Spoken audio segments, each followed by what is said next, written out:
guys, I'm Candy from My03, bringing you our 03.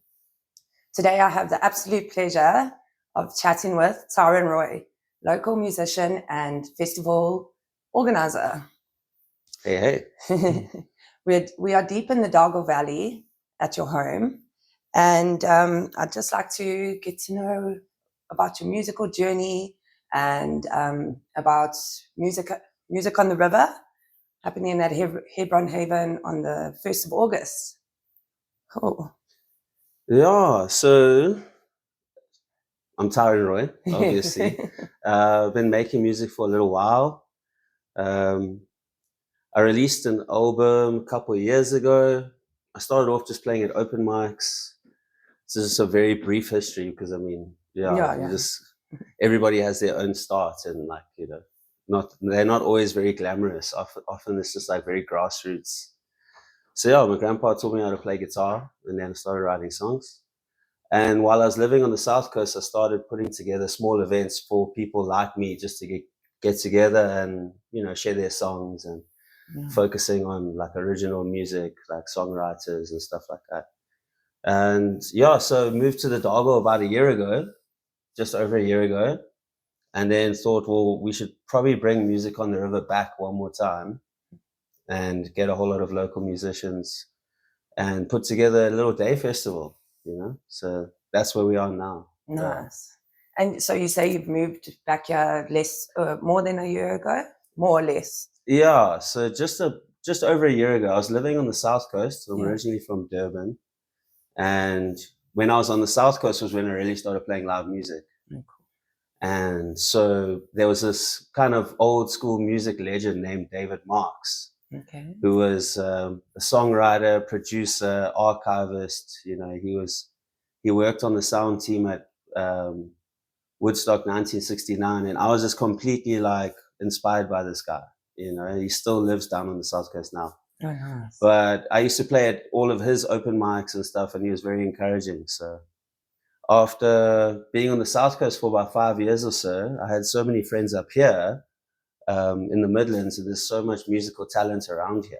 I mean, I've got all my neighbors are musicians, which is amazing because we just have this little island in the middle of nowhere, on a farm road. Yes. Being surrounded by all these creative people, so that's what led us to move here just over a year ago. And so we've been here for a while, and now we're just trying to see if we can also add to the flavor.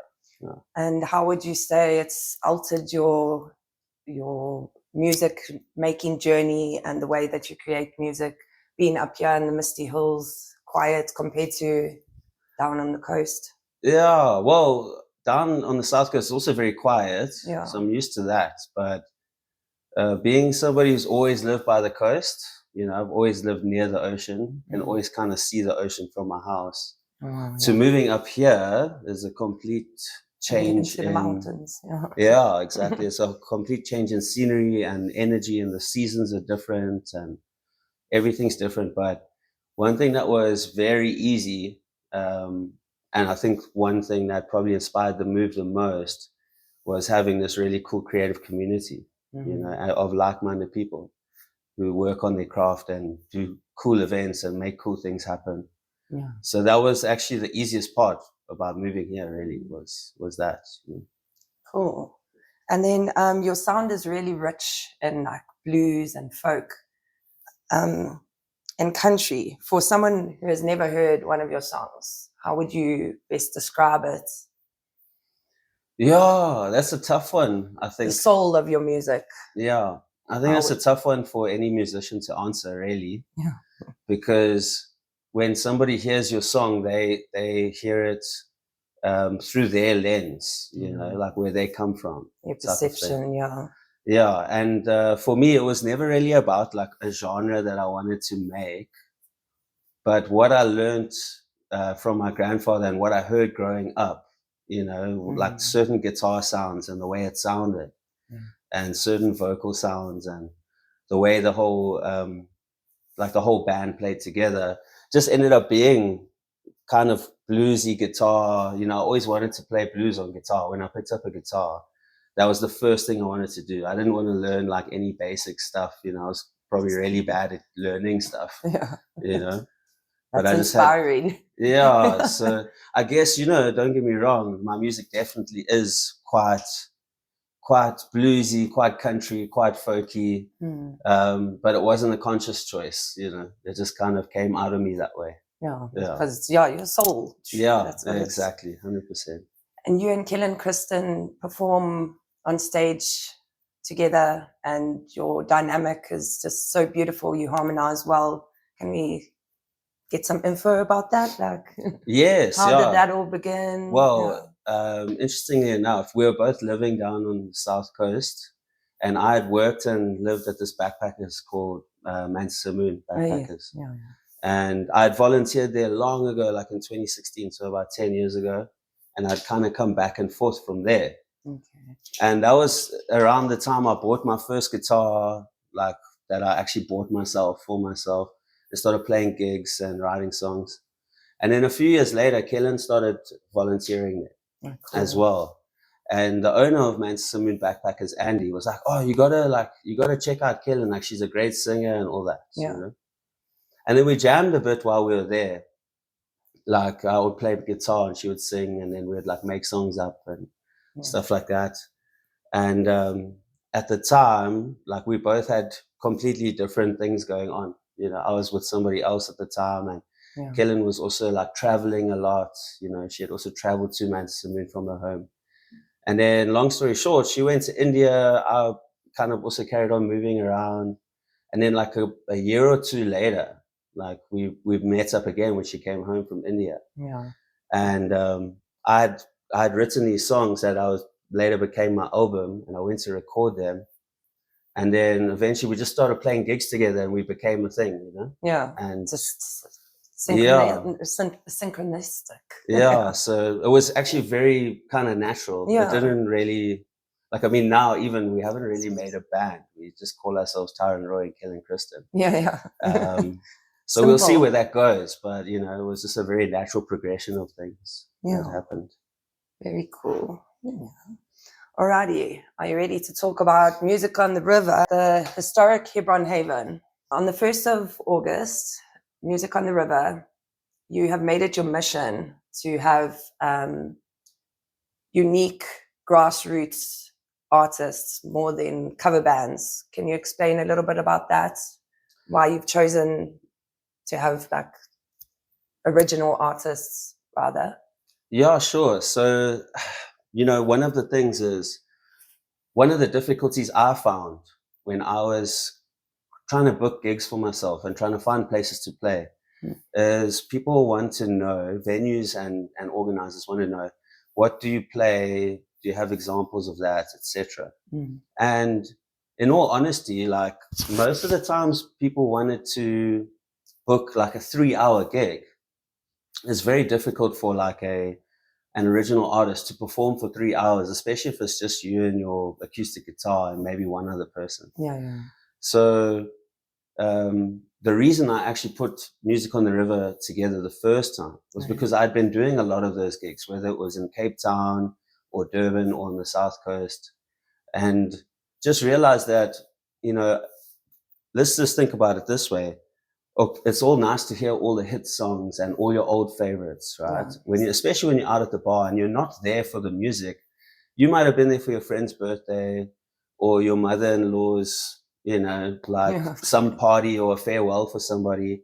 And then there's a musician who's there, playing music. And it oftentimes goes ignored, or not exactly 100% ignored, but we expect something from them, like, which is like just your regular hit songs, that everybody knows. But then I thought, okay, well, with all the events that I've put on, whether it's Music on the River, I did another one called Sonic Blossoms, which was a springtime songwriter showcase. Cool. All of them have been about. Was that in Cape Town? No, that was on the South Coast as well. Okay. But we did a few in Cape Town as well, where there was a jam there where people just. There were 3 rules, or like 2 rules. One was no covers, and the other was no 12-bar blues. Okay. So you had to only play original music, and there was a whole band there waiting to play it. Okay. So all these experiences led me up to think, well, can we make an experience where maybe the next big artist or the next person who is going to record a big album or whatever gets a chance to share those songs? You know, like we often only hear about somebody once they've already recorded their music, gone on tour, had all this backing from a label or some sort of promo, you know, and we wait until they're famous to think that they're great. Exactly, yeah. Whereas we can easily appreciate original music now because there is the talent everywhere. They just maybe need a platform to you know, present it to us. Yeah, lovely. Yeah. And for somebody planning or family planning their weekend, how would you describe or let them know what we can experience at Music on the River? Yeah, so the whole vibe is that it is very family friendly. We honestly, like, we have people who are like from the age of 1 year old to 8 years old. You know, it's very family friendly. We're not going to have some very like hectic music. We want it to be quite, how could you say, it's approachable. You know, you can come there, have a picnic on the river with your family. There will be a beer tent down there. There's going to be food. You can bring your picnic blankets and camping chairs, and yeah, just expect a good day. Like, you know, we're lucky here in KZN where our winter is like super sunny, and most of the music on the rivers that I've done have been in winter, just for that reason. It's not too hot. It's not like sunburn weather. Yeah, and also the risk of rain and these like bad weather that kind of can really, you know, either make or break an event. That risk is quite low during this time of year. So yeah, there's going to be, you know, coffee there, good food stands. There'll be a beer tent as well. There's a river bank where you can like chill on the river, and it's going to be lots of like folky, bluesy, and rock musicians. And then we have the occasionals too, which kind of do a lot of like fusion genres. You know, they've got like a lot of African music, and they've got saxophones and trumpets and all that. So we'll end the day with a bit more of like a party atmosphere. Yes, but nothing too crazy. Okay, cool. Yeah. So they're the last band that will be playing. Yeah. Yes, they are very funky and maybe also people, from the Midlands. Yeah, exactly, 100%. Yeah. Cool. And if you could form a super band, who would you choose to be in your super band? In a band with me? Yes. In a band with me. Wow, that's an interesting one. Yeah, I mean, there's so many great musicians like in South Africa that I could just think of only South African musicians. Yeah. I mean, it could be somebody like even Guy Buttrey, who's our neighbor, Quinton Song, who's an amazing instrumentalist. You know. Sure. Yeah, Rory, who plays bass on the occasionals. You know, I don't like the idea of a super band too much because the whole thing is everybody is good. Everybody's Yeah, well, the thing is this: you could either choose like really great musicians who you know nothing about, or you could choose like really talented musicians who you're friends with. And I think that's what makes, for me anyway, what makes music, playing music with other people and sharing it, the best experience ever. Like when you can look to your left and to your right, and the musicians that you're playing with, like you love them. Yeah. Like you're like sense of joy. It's just like, I love this person. Like it's not just like this technical, clinical performance, you know, it's like this chemistry. So I would maybe say, oh, we should play with all the best guitarists in the world, but I've never chilled with them. I don't know what they're like. If you'd even gel. Yeah. Exactly. Get on, yeah. Well, one of my things is that I would much rather play with somebody that I really like, who's maybe not exactly the best player. And if you had 4 million rand to spend on the scene in KZN, what would you do with that? How would you that's to make it better? I would either create a venue or a regular event or like a regular event with a really good sound system and good marketing that I would get local musicians or from all over South Africa and people who create original music to get together and play these events and also record them as well. You know, put them on YouTube, make a live album, and just kind of surpass the old media way, which is like oh, you must have a record label, and then you record, and then you get on radio, and then you have to have a hit song that all the high school kids love. Yeah. Let's think bigger than that. Let's go past that. New world, you know? Now. Yeah. I want to create this culture around having these, maybe Music on the River is annual, but then we have more of a monthly type of approach where we can do indoor stuff during rain season, outdoor stuff when it's not raining. And, you know, when it comes to myself and my music right now, I am writing music, I'm writing new songs, but I'm very excited for what I'm working on now with Kellen, because Kellen's got quite a few new songs. When we first started dating and seeing each other, she only used to play ukulele. And then just over a year ago or so, she started playing guitar, and she wrote a whole lot of new songs. Oh, yay. So I recorded guitar on her song that's out now. She's got a single out called Whiskey Breath. Oh, yes. I saw the music video. It was just a little clip. Oh, yes. Yeah, we shot that. Yeah. Oh, cool. Yeah. For sure. So I want to kind of work on us forming a band together. Oh. That's my next thing for my music. Us forming some sort of band together where we both have, you know, input into the songs and stuff like that. So at the moment, we're playing at Music on the River. I've got a gig coming up in Clarence on the 8th of August at Footstoots. And then we are also playing a fundraiser in Hillcrest at the end of the month. Yeah, I'm not too sure exactly what it's called because we just said yesterday. Yeah. Just got booked today. So yeah, we are trying to, we're not really doing like a restaurant circuit or anything like that. We're not the hardest working musicians, if I'm honest with you. Yeah. Like we could probably play a lot more gigs. Kind of focus on doing really good gigs as much as we can. We do other things in between as well to keep the ship afloat. But yeah, we can expect more around the Midlands coming up soon. Like we've got some ideas, and other venues have reached out to us as well. So yeah, it's looking good. Alrighty, cool. Thank you so much. This is Tyran Roy, and we can get to see you on the 1st of August. Thanks, guys. Yeah.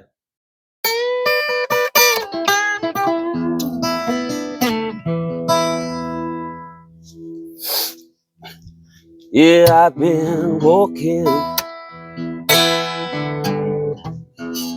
down that road, and I've been searching for my soul. I haven't found it. I haven't found it on my way.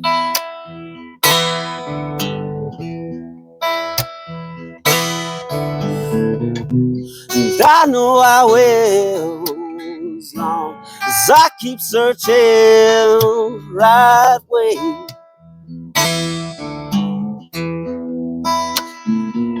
This road called life, it carries our stories. Take the paved way to hell, right at gravel road's glory. Yeah, I know I come straight too far from my way.